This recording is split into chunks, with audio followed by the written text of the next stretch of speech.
Good morning, and thank you very much for joining us. I am Yori Folari. Today, we'll go across to Abia State and look at the state of affairs there. You know, they have a great work to do. In fact, it's almost as if they have something of a slogan about fixing, fixing Abia. The big task of fixing Abia State is our subject of conversation this morning. And we have Ferdinand Ekeoma. Mr. Ekeoma is a special advisor to the Abia State Governor on media and publicity. Good morning to you, Ferdinand. Good morning, sir. Thank you for having me on the show. Our pleasure. Thank you very much. Yes, as I said, there's an emphasis on fixing, rebooting, or whatever you can say about a sort of a rebirth of your beloved Abia State.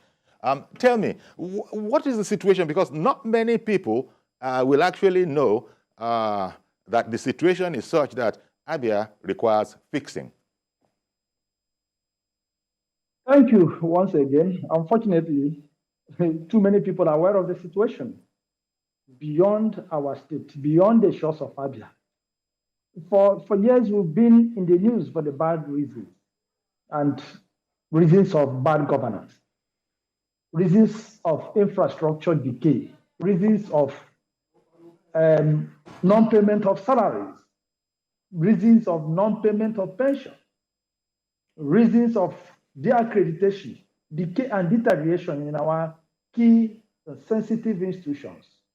So those things also bring it up in the news, and people get to know that the situation in your state is very shambolic.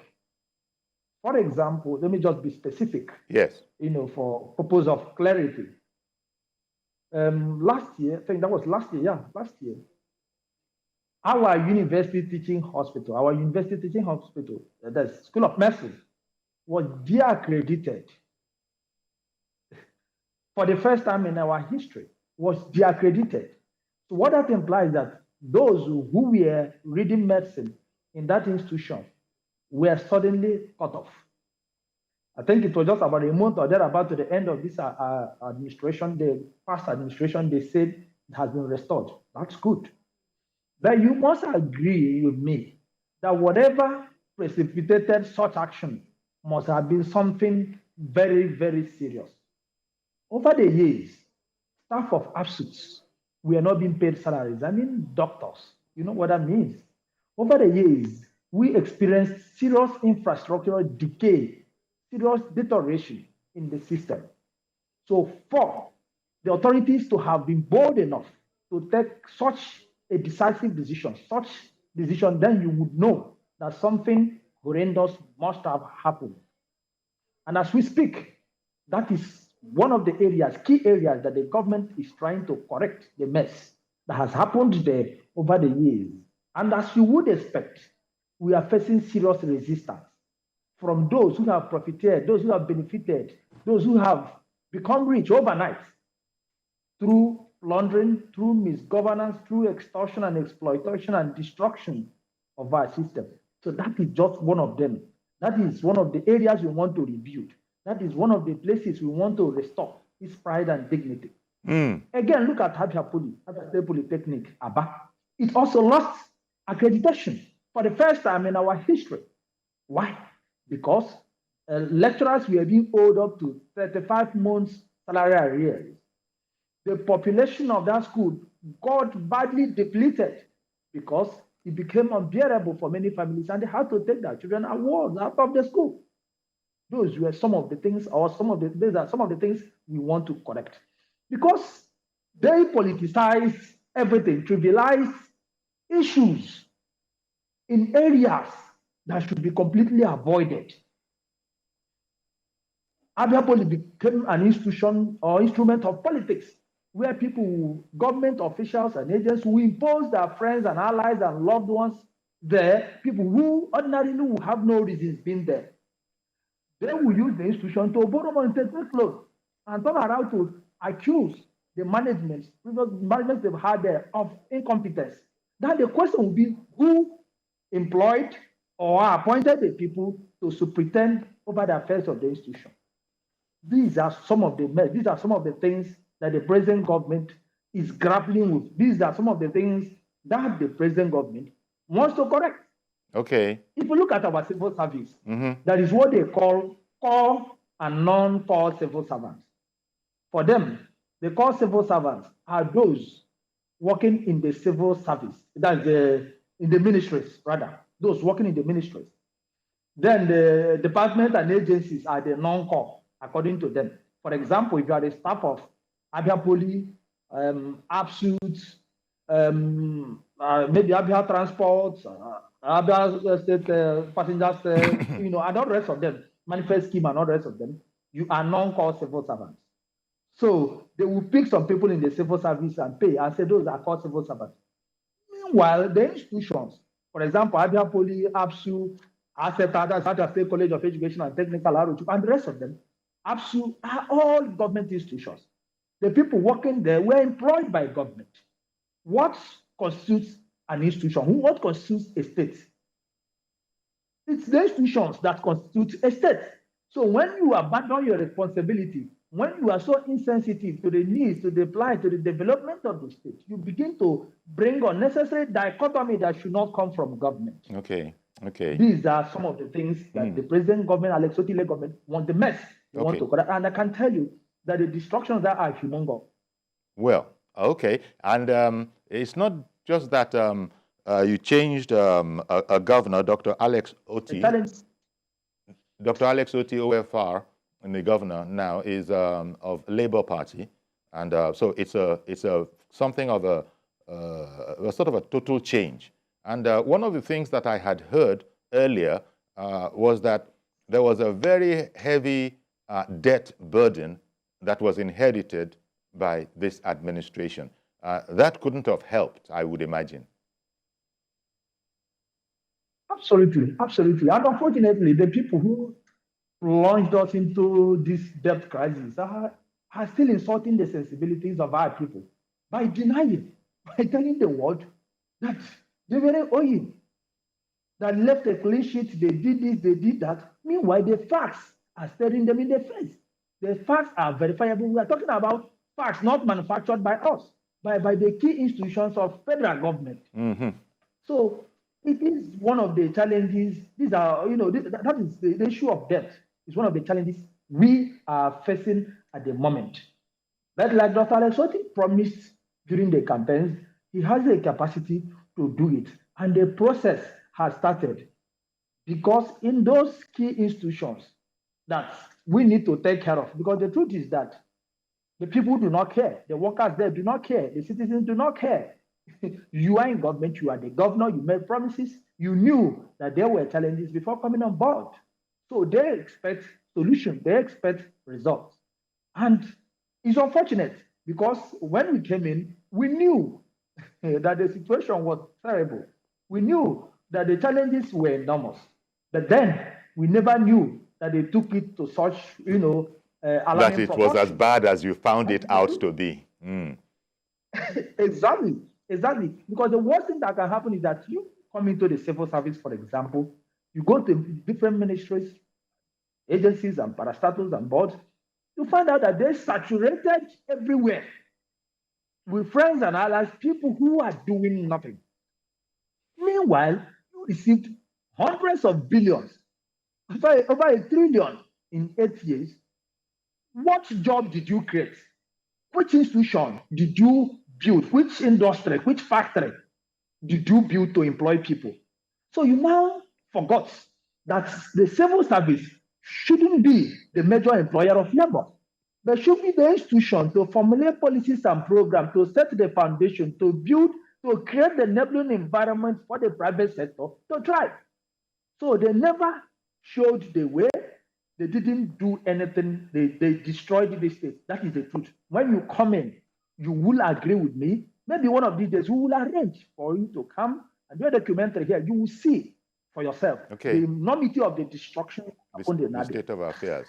Well, one of the more visible ways you sort of swung into action, that is the administration of Dr. Alex Oti has swung into operation. I think earlier this month, I was reading a news report about handing over a particular road, was it, to the contractors to begin work there.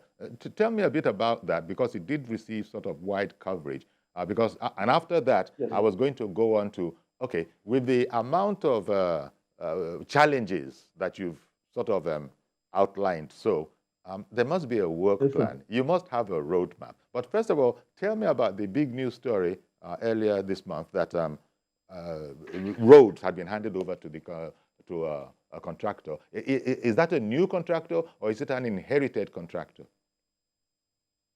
New contractor. New contractor. And some of the roads are, in Abia, in fact, all the roads, the new roads to be constructed are in Abia. You have the University Teaching Hospital Road. You have the one they call Green Avenue. You have Udhabala Road. You have Shalom Road. You have Umuimo. You have Old Express. You have Abak with adjoining streets. You have Queen Street. These are new roads. And if you go to site, you will discover that serious work is ongoing. I'm talking about what is verifiable. Serious work is ongoing. Then you go to some other parts of Abia, normal here. The government is doing serious palliative job, in these places. And what we expect is that in the next 1 month, people will be able to see for themselves what the government has done in the area of infrastructure, in the area of road construction. If you look at a road, for example, like Port Harcourt Road, which is going to be executed by Julius Berger, you will see, in fact, it was even before the inauguration of Dr. Alex Otti, the process started, because we couldn't wait especially after the company said if they were going to handle this road, a lot of things would need to happen ahead of time, before construction will start. And in the next few days or thereabout, there will be serious onslaught on the road, because it is one of the most strategic roads. It was the road the state government used to collect loan, run into billions. One of the roads they used to take loans, and unfortunately, people's houses were destroyed. The people were never compensated, and the road in question was never built. I can take you there, you see for yourself, you carry your own independent investigation. So those are some of the things we are grappling with. And of course, the people are excited because they're already seeing what the government is determined to do. And is the new administration going to take on that responsibility? You just said, for instance, that as often happens in these kind of projects, people's houses might have been demolished, but you said they weren't compensated, which isn't right. Are you reopening that? Because this is also, part of what will make citizens feel that, well, this is a new system. Absolutely, absolutely. In fact, that was what the government took into consideration in the first place. Because if what the government did was to demolish illegal structure, it would be understandable. You understand, and you didn't pay compensation. That would be understandable. But we are talking about structures that were non-illegal structures that were demolished. Definitely, government has said it will try to arrange for a meeting with those people to see how to ameliorate that plight. Because the truth is that the destruction happened in the first tenure of the former government. And you know what it means? Some people lost their lives, some people relocated, they disappeared. It was just a very horrible situation. But we are going to assuage the feelings of our people by trying within the powers, within the capacity of the government, to see what could be done to help some of these people, because businesses collapsed there. Even the ones whose profits are still standing, they couldn't do anything because the place became bushy, taking that seriously into consideration. And by the time that is done, no matter what is provided for them, and then you see the road built, of course, the people will be happy. Okay. Now, as you say, the roads, we sort of talked about that, the roads, and then some of those educational, some educational infrastructure as well. But I'm sure you people would have been working on this round the clock, and you will have something of a road map. to return Abia to normalcy from your point of view, of course, because I can imagine those that were in the previous regime would have been saying what was abnormal about the past. But there must be a roadmap you're working with. Can you share parts of that with us so that the viewers will know, okay, this is the plan for redemption, so to speak, in Abia? Okay, thank you. Governance is holistic. For you to build a state that will meet the expectations of the people, you must take actions, well-intended actions that will impact on the lives of the people across board. But then there are certain institutions or there are certain policies and programs that are critical. So government has identified those key institutions that it desires to pay serious attention to, so that the ripple effect will be felt across board. For example, education, health, of course, infrastructure. Dr. Alexoti's position has always been that investments come to where has been prepared for them, that investments are not emotional. That has always been his argument. And that is why during the campaigns, he will tell you that he's going to invest, his government will invest in infrastructure with so much anger. And that is actually why we have started with Baba. For example, during the campaign, he said he was going to create the Ministry of Abba. But during the transition council deliberations, he set up a transition committee Yes. deliberations. They said because of the bureaucrats associated with the civil service, that it will make sense that maybe they come up with something like an agency and forget about creating a ministry. And of course, in order to pull down on the cost of governance, he reduced the ministries we have here from 34 to 19. And that is why we have only 19 commissioners against the 34 that the previous administration had. So what he is now doing is definitely that's what is going to happen maybe in the next few days, come up with an agency. Already he appointed a special advisor on Aba rejuvenation, because we consider Aba very, very critical in achieving whatever economic resurgimento we desire.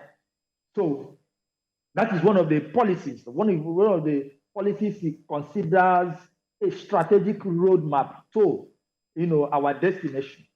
So infrastructure-wise, the government is determined to invest massively in infrastructure so as to bring back investors to Abia, so that his government will be able to inspire development, overall development. Yes. So that is number one.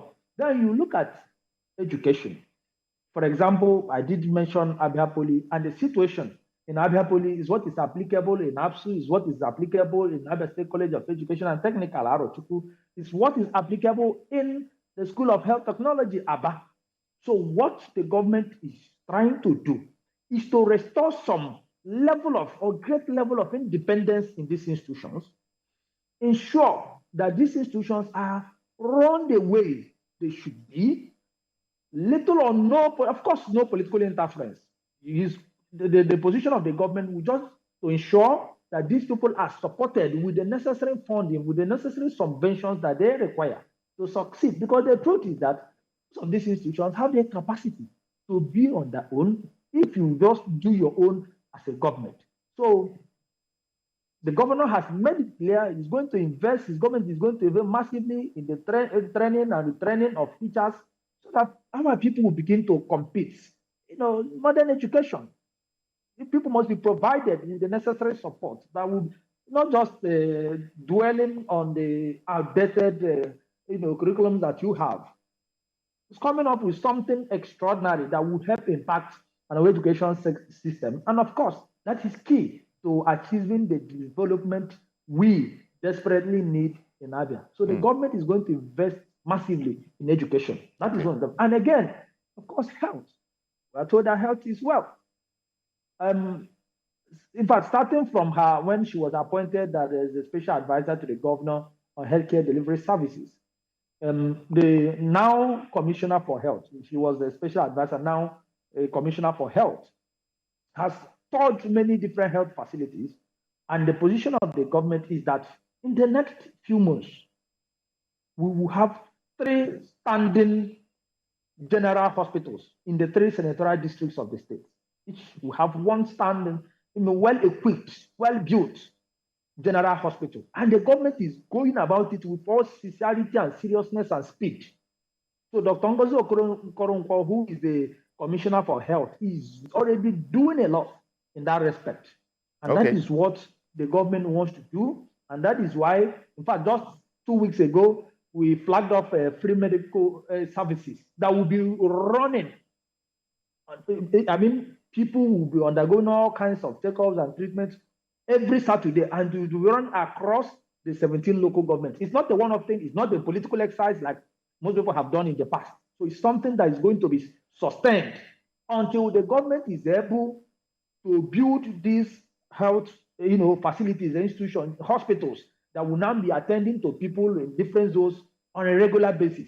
We came up with this policy because there is absolutely nothing on ground at the moment. Wow. I'm talking about what is verifiable. And that is why if you come to Umuahia, the state capital, where you have the Federal Medical Center, the place is overstretched because it's actually the only standard public hospital that is functional. Well, and that is what the government is. These ideas, they sound pretty exciting, but coming from, we didn't meet anything in the coffers of government when we arrived. In fact, on the contrary, we actually inherited a humongous bill, a debt. Now, all of these exciting things you've talked about here, they're going to be costing money. So there must have been some working out as to how this is going to be funded. And I say this right next to, I think I was also hearing that the governor has ordered that pensions should be paid to those who, it is due to. You can clarify that whole area. So in between all these very expense-guzzling projects, of course. Now the governor also has said that, look, pensioners who are owed can be settled. Speak to me about that, please. Okay, you say we are not even happy at the moment with the pension situation, because the way we want to operate as a government is to be honest, to be sincere, to be truthful, and be open to the people at all times.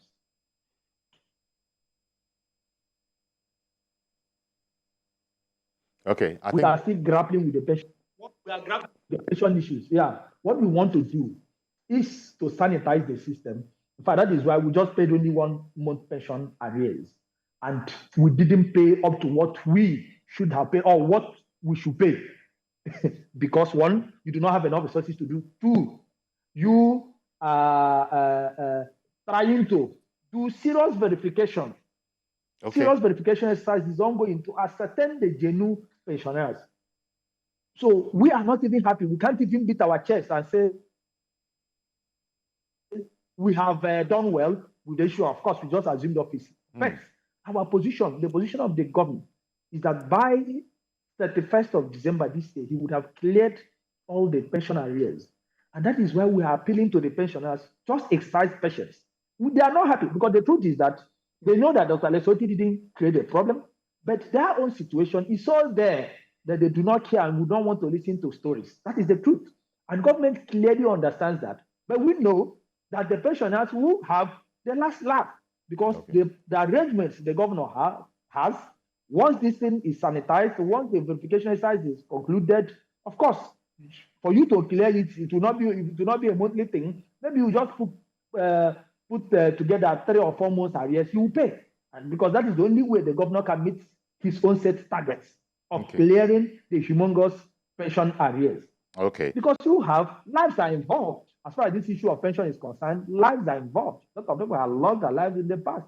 That's and we don't want that situation to continue. So the government is taking it very, very, very, very serious to ensure that this problem, that we overcome it. Okay. And in the midst of this... Like I was actually talking about education. There was something I didn't mention because at the moment, the government has come up with a policy of building primary schools in each of the local government. At least will come. That is for starters. Every local Okay. government and ensure that at least one primary school, no matter how big the primary school is built in one local government. All right. You know, at this stage, let me take a break. And, when we come back, we'll continue with this conversation. Here we are now in the middle of, and now we understand it in terms of priority, although you'll also be doing so many other things, but you've told us that you're focusing on education and its infrastructure, you're focusing on health and its infrastructure, and of course, major infrastructure in the state itself. I think you said that preference or emphasis is being given to Abia because yes, that links on to yes, and sort of feeds everything else. Okay, now yes, another area for to be able to tell me some of the other things that government is doing now towards the big task of fixing Abia State. In these times of removal of fuel subsidy, where across the nation everybody is we're all in dire straits, and everybody, different people, different organizations, they've all come up with different tasks. Are you looking at what I think they call it palliatives? Some people say don't call it palliatives, call it intervention, whatever you call it, assistance to the people. Tell me about that for the people of Abia in these hard times. Okay, as if you know, in fact, it's later this evening that government will make official, make public the plans it has in that direction. Okay. Because it's going to be huge. It's going to be huge. And we are very intentional about it because anyone that is in the country at the moment can feel the impact. You understand? But I know that federal government is also putting measures in place to ensure that the people have some relief and the state won't be left behind. So especially one that is involved here is a governor that understands economics, understands financial management and everything. He's grounded in that field. So he's coming up with a very big policy program intervention that we are going to make public later today. Okay. And of course, I will communicate to you people. All right. So since it is this evening that the governor is going to be unfolding the package, I can understand why, for now, let us be patient. Let us be patient till later in the evening, and we'll hear all about it. Okay, the first caller has come in this morning, Mazi Okoroafo, calling in from Arochukwu. Good morning to you, Mazi. Good morning, sir. Good morning, brothers. Yes. Honestly, the governor is trying. At least very small. Some things have been going to the pensioners and workers. But the major thing the governor has to look into is this one.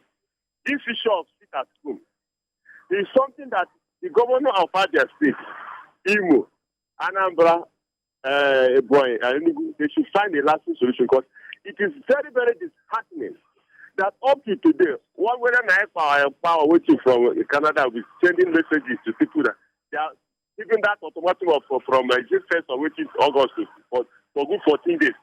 They should find a lasting solution so that nonsense will not happen. That I call it nonsensical. That is taken to August. It is not here because I still know it's right.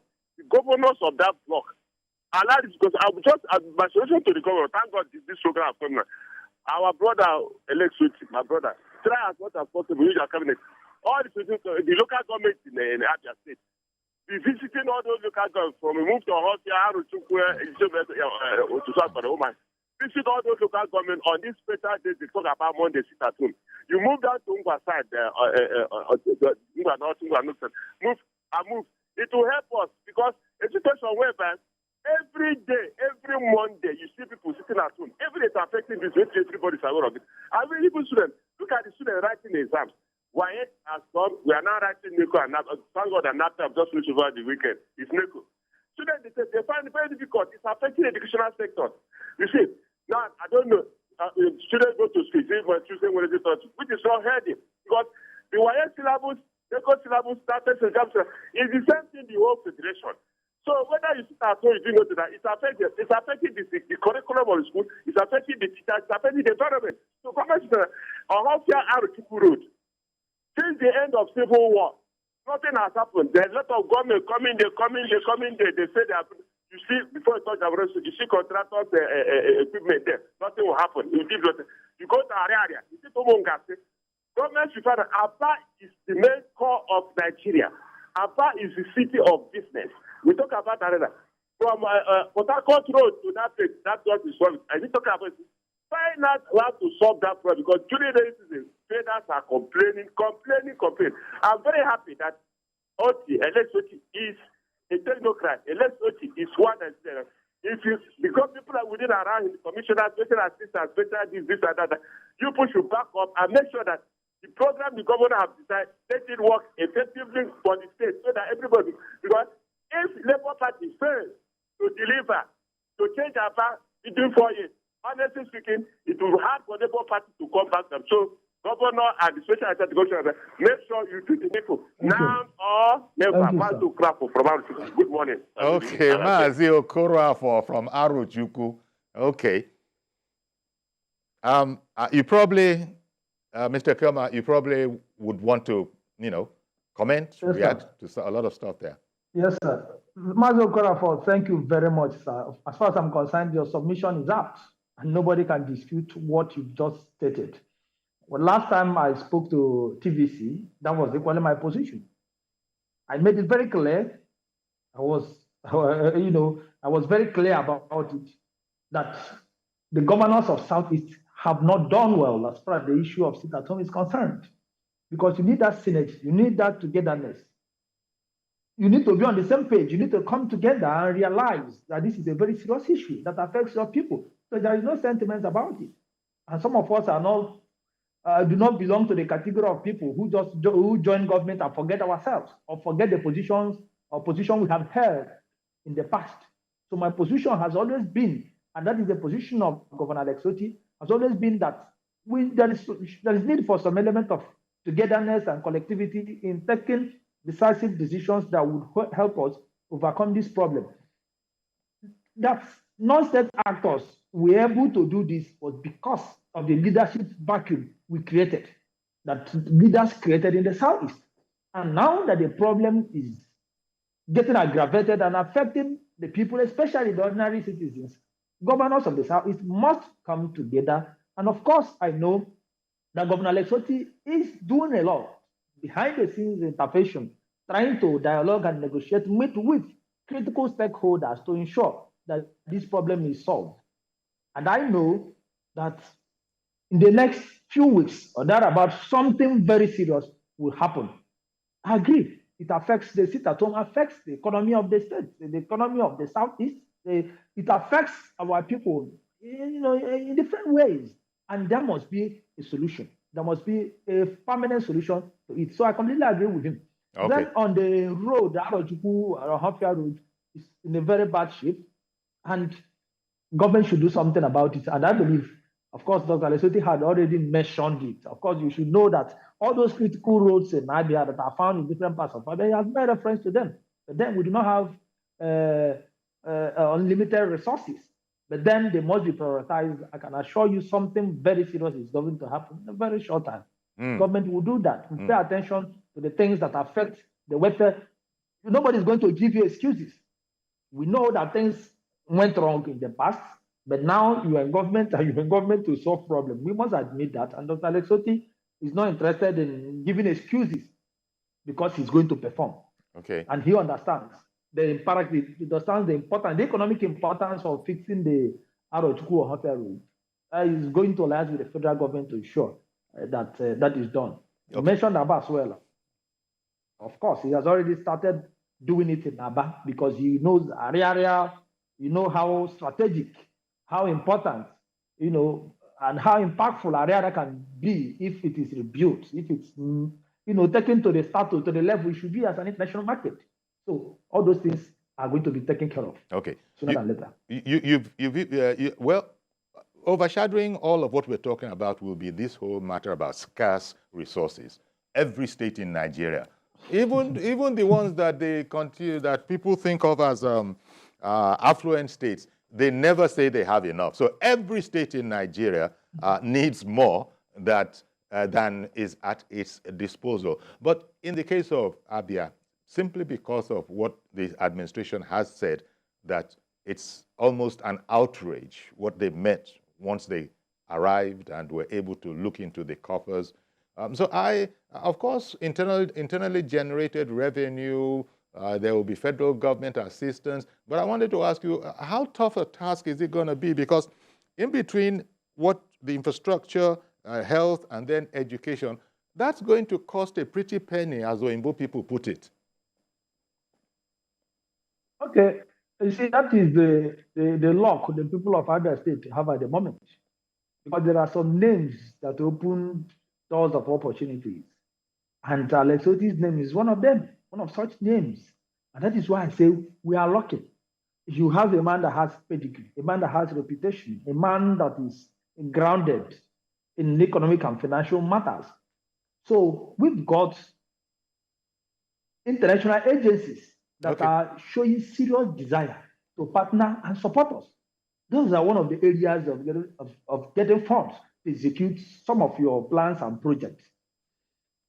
If they do not consider you as one that has the integrity, that has the capacity to manage what you have properly, they will not want to partner with you because you have donor agencies that are willing to cooperate with you. That is one of the areas we are going to get money. And just like you mentioned, of course, we will be getting our federal allocation. People got federal allocations in the past. But what matters? How did you show frugality in the management of these resources? And that's one of the areas we are going to excel. Because there is not going to be any room, or there is no room for frivolities. There will be no room for frivolities of any kind. The government is going to utilize to the fullest the resources that are going to accrue to it from the federal government to carry out developmental programs. And like I said earlier, that investors will only come to where has been prepared for them. And investors and investments will come to where has been prepared. So that is one of the reasons why Dr. Lesoti wants to invest in infrastructure. And when this happens, you see the positive impact, the investments that are going to come into Abia, the industries that are going to be built. The people will begin to feel the impact. But the truth is that it is not only the resources that government brings out that determine the kind of development or the positive impact that will be felt in the economy. Private sector is a key player, is a key, kind of, let's say, stakeholder in the economic development of the state. So once you do this, invest in infrastructure, because the government has to lead the way. Once you invest in infrastructure, the private sector will come in and invest in your state, and people will be employed. Poverty will be reduced. Insecurity will be fought to a standstill. These are some of the things, and above all, sanity in your revenue generation. For example, just a few days after Dr. Lesoti was inaugurated as the governor, we issued a release stopping all, collection of all, transport levies. Why did we do it? Because the governor wanted to restore sanity and decency in the system. Prior to now, you have bus drivers, taxi drivers, drivers being extorted by touts. You come into the city of Aba, you see touts everywhere. Everybody now wants to come to Aba to indulge in touting, extortion, intimidation. So those things brought serious nuisance in the city. And it has been, as we speak, it has been stopped and stopped permanently. Okay. One moment, Ferdinand. Ferdinand, I beg your pardon. One moment. Emeka in the UK has called in. Good morning, Emeka. Okay, sir. Good morning, Dr. Mr. Ayori. How are you? Good morning, sir. Thank you for calling in. Okay. Can I go on? Yes, please. Okay. First, let me congratulate the people of Abia for the new hope, as I would put it, for voting for Labour, and especially Dr. Oti. And to the gentleman, Mr. Kelma, he's been giving a good account of his government so far. From the interview, he's been basically what he's been saying. But the area which I would suggest, as someone from Aroshuku actually, is the state government should have nothing to do with primary. He said that the state government would be building primary schools in all the local authority areas. Here in the Western world, local authorities are the people managing primary schools. So I think if the state government removes itself or its resources from dealing with primary schools or all those things, then pass it on to the local authorities. That will save the state government some time and money to be able to concentrate in the things they are supposed to be doing, right? So I think managing primary schools should be the work of the local authority, Okay. So that way the state can actually concentrate on the things which it's supposed to be doing. And there are many of them. As one of our brother, Matt Zokrap earlier commented, So there are many things the state has to concentrate on, Leave the primary school management and building of schools and other to the local authority, So that way you can concentrate on things you can do on the state. And another thing is that this issue of sit at home should be addressed head on, in the sense that not by going about killing people and all that, We have heard the stories of all this violence, state bringing the army and all that as state government. It doesn't help anyone. What this thing needs to be done is a kind of dialoguing with these people. Who are they? Have a dialogue with them. Find a way. All this unemployment, people not having jobs also contributes to all this insecurity. Okay. Do something about it. That's my suggestion. Thank you very much. And, Thank you. I wish all the people about it. Thank you very much, Emeka, calling in from the UK there. Okay, Ferdinand, quite a number of things that you put in there. But first of all, that point about primary schools should be the preserve of local government councils, local government areas.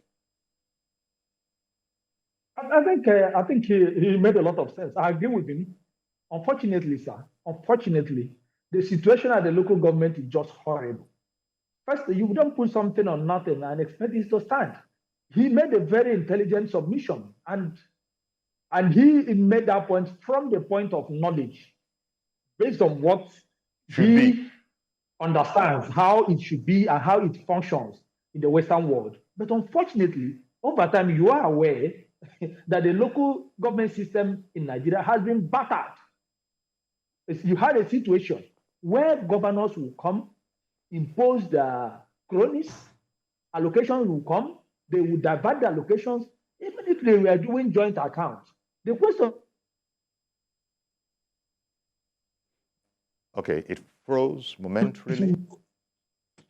It'll lose the question is, what did you do with allocations that are accrued to this local government? So first and foremost, you must sanitize a local government system.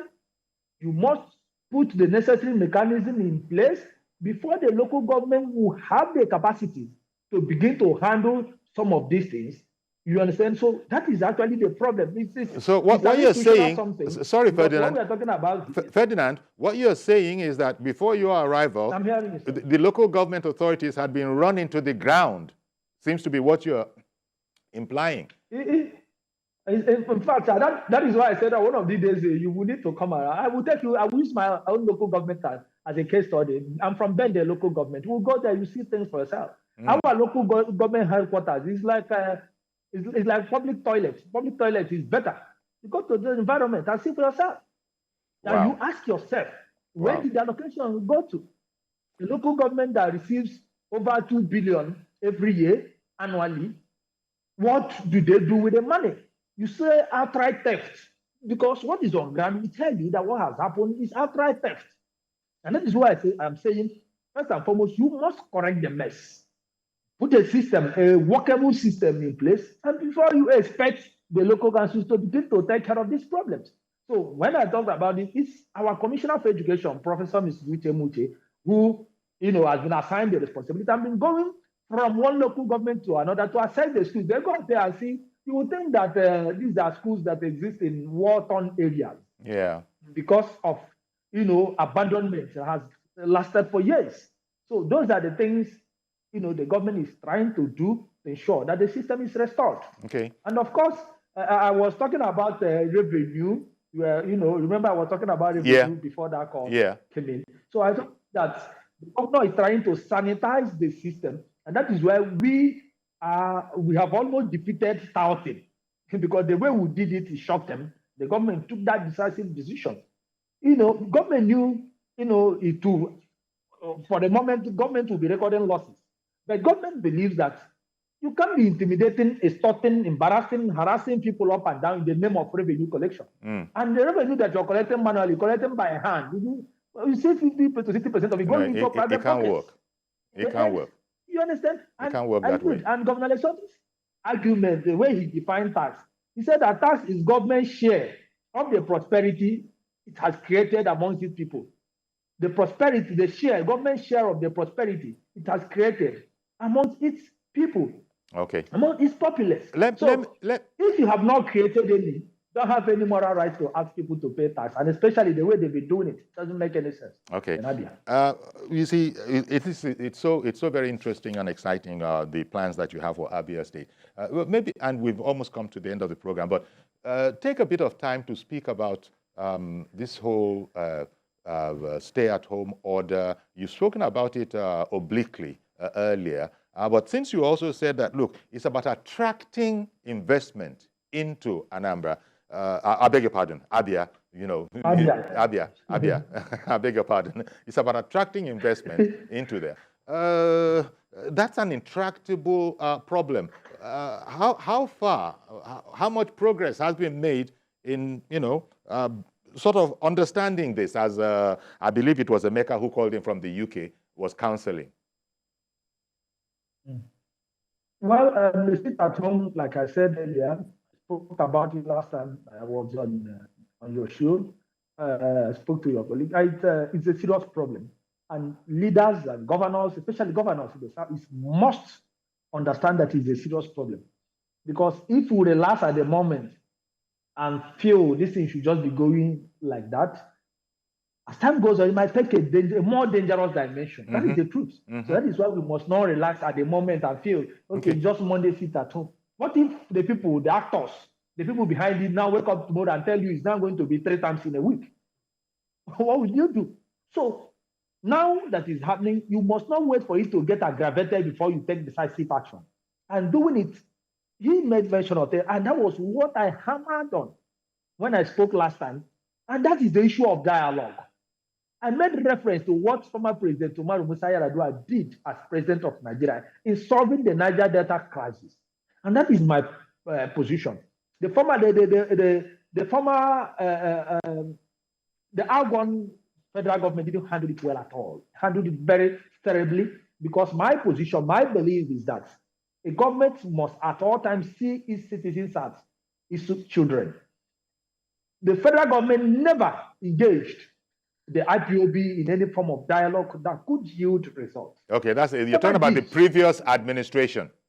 Yes, I'm talking about the previous administration. And I'm not saying it to impress anyone, but I'm convinced that the present federal government is going to engage them in a dialogue, has the capacity to solve this problem, has the capacity. They are going to, I strongly believe. All right. And that is why I would want the Southeast governors to come together, meet with the president, dialogue, and proffer a solution to it. Meet with the actors, meet with the leadership of IPOB. That is, for me, there shouldn't be any kind of ego. That is, leadership comes with a lot of responsibilities. You are my children. What is the problem? You interact, you dialogue. At the end, it will be a win-win situation for all. Okay. Because no matter how safe you think you are, if there is crisis, it affects everybody, directly or indirectly. We're going to have to leave it here, Ferdinand. But I want to thank you very much, Ferdinand Ekeoma, for a vibrant sort of explanation of the situation in Abia State, the big task of fixing Abia State. Really appreciate your time this morning. Thank you very much. Thank you very much, sir.